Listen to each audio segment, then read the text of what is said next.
Começa agora. Descobrindo a Revista Espírita. Os fatos, os fenômenos, as análises que auxiliaram Allan Kardec a consolidar os alicerces do Espiritismo. Descobrindo a Revista Espírita. Pesquisa e apresentação, Luiz Armando de Freitas Ferreira.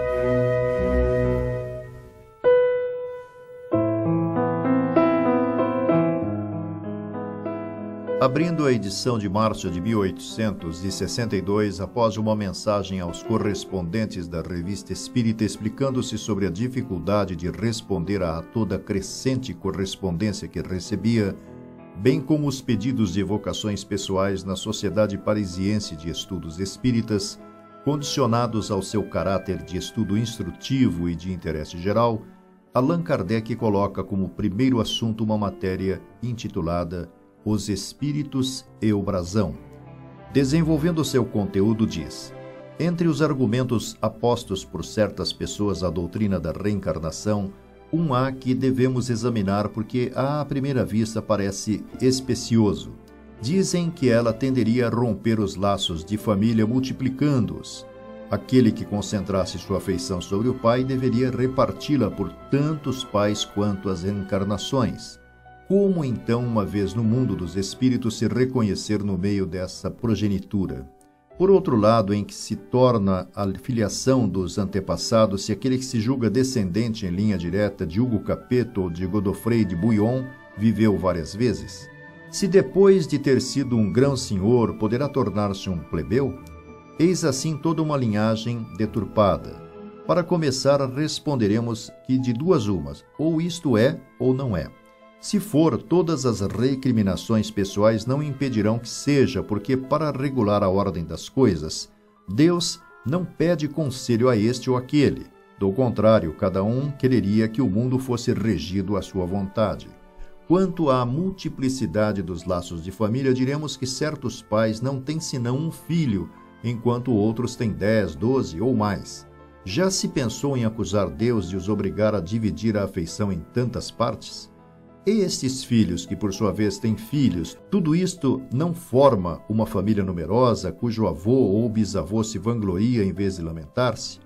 Vós que fazeis vossa genealogia remontar a 5, 6 séculos, uma vez no mundo dos espíritos, não devereis partilhar a vossa afeição entre todos os vossos ascendentes. Se vos atribuís uma dúzia de avós, então, tereis o duplo ou triplo, eis tudo. Mas tendes uma ideia muito mesquinha dos vossos sentimentos afetuosos, pois temeis que não bastem para querer a várias pessoas. Tranquilizai-vos, porém. Vou provar que com a reencarnação vossa afeição será menos dividida do que se não existisse. Com efeito, suponhamos que na vossa genealogia contasseis 50 avós, tantos descendentes diretos quanto colaterais, o que é pouco se remontardes às cruzadas. Pela reencarnação pode ser que alguns dentre eles voltem várias vezes e que assim, em lugar de 50 espíritos que contais na terra, só encontrareis a metade no outro mundo. Passemos à questão da filiação. Com o vosso sistema chegais a um resultado diferente daquele que esperais. Se não houver preexistência, anterioridade da alma, a alma ainda não viveu. Nesse estado de coisas, não tem nenhuma relação com nenhum dos vossos antepassados. Suponhamos que descendais em linha direta de Carlos Magno. Que é que há de comum entre vós e ele? Que foi ou que vos transmitiu intelectual e moralmente? Nada, absolutamente nada. Por que vos apegais a ele? Por uma série de corpos que apodreceram todos, destituídos e dispersados, não há nisso por que vos sentirdes orgulhosos.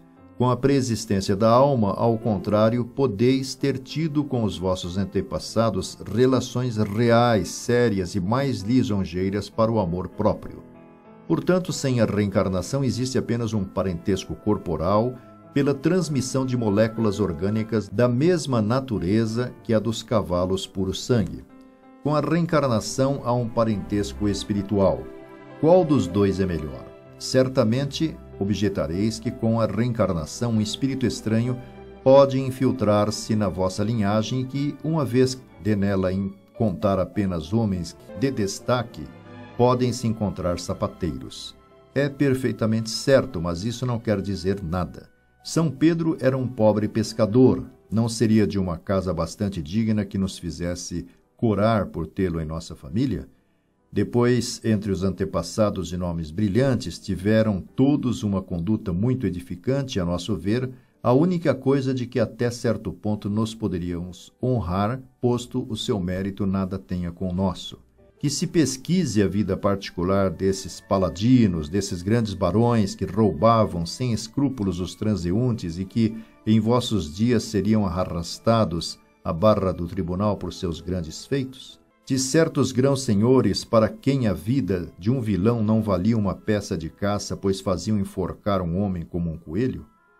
Tudo isso eram pecadilhos que não manchavam brasões, mas fazer um casamento desigual e introduzir na família um sangue plebeu era um crime imperdoável.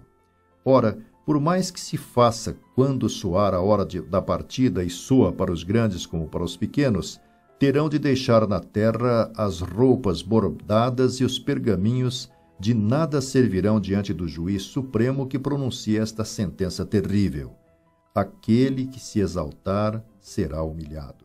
Se bastasse descender de qualquer homem para ter seu lugar marcado previamente no céu, a gente o compraria barato, pois custava apenas o mérito alheio. A reencarnação dá uma nobreza mais meritória, a única aceita por Deus, há de haver animado uma série de homens de bem. Feliz aquele que puder depor aos pés do Eterno o tributo dos serviços feitos à humanidade em cada uma de suas existências, porque a soma de seus méritos será proporcional ao número de existências, mas aquele que apenas puder prevalecer-se da ilustração de seus antepassados perguntará a Deus: por que vós mesmos não vos ilustrastes? O Sr. Salguez de Angers não é partidário da reencarnação. Desde o aparecimento de O Livro dos Espíritos, escreveu-nos uma longa carta na qual combate esta doutrina com argumento baseado na sua incompatibilidade com os laços de família. Nesta carta de 18 de setembro de 1857, dá-nos a sua genealogia, que remonta aos carolíngios, e pergunta em que se tornará essa gloriosa filiação com a mistura de espíritos pela reencarnação. Em tal carta, o Sr. Salguet começa indagando para que serviriam os quadros genealógicos, afirmando possuir o seu completo, de um lado, desde os antepassados de Carlos Magno e de outro, desde a filha do Emir Musa, um dos descendentes abissídas de Maomé de uma geração, que esta genealogia continuou por meio de alianças por saberem de quase todas as cortes da Europa. Citando por fim Swedenborg, o qual afirmava nos arcanos que nada se perde na natureza e que o aroma das flores reproduz novas flores em outras regiões que não aquela de onde saiu, propondo com base nisso se pela alma que não é espírito não existiria uma cadeia semi-espiritual das gerações. Contra-argumentando, Kardec diz que, como se vê, o Sr. Salguet não se apega senão à procedência do corpo. Como, porém, conciliar as relações de espírito a espírito com a não preexistência da alma? Não pomos em dúvida a autenticidade da sua genealogia, e o felicitamos por ela, desde que isso lhe dá prazer, mas diremos que o prezamos mais por suas virtudes pessoais que pelos dos antepassados. A autoridade de Swedenborg é nisto muito contestável, quando atribuiu ao aroma da reprodução das flores. Falta lógica à comparação, porque se a alma apenas se descora pelo seu perfume sobre a alma que lhe sucede, não a cria. Contudo, deveria transmitir-lhe suas próprias qualidades, e em tal hipótese não vemos por que o descendente de Carlos Magno não teria enchido o mundo com o brilho de suas ações, enquanto que Napoleão descende de Carlos Magno, ou melhor, que foi Carlos Magno, que veio no século XIX continuar a obra começada no VIII, e a gente compreenderá. Mas, com o princípio da unicidade de existência, nada liga Carlos Magno aos seus descendentes, a não ser esse aroma transmitido passo a passo sobre almas incriadas. E então, como explicar por que, entre os descendentes, houve tantos homens nulos e indignos e por que Napoleão é um gênio maior que os seus obscuros antepassados. Faça-se o que fizer, sem a reencarnação, a gente se bate a cada passo contra dificuldades insolúveis que só a preexistência da alma resolve de maneira ao mesmo tempo simples, lógica e completa, porque dá razão de tudo.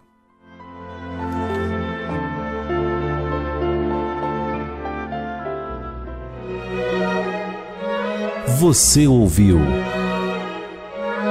Descobrindo a Revista Espírita. Pesquisa e apresentação, Luiz Armando de Freitas Ferreira.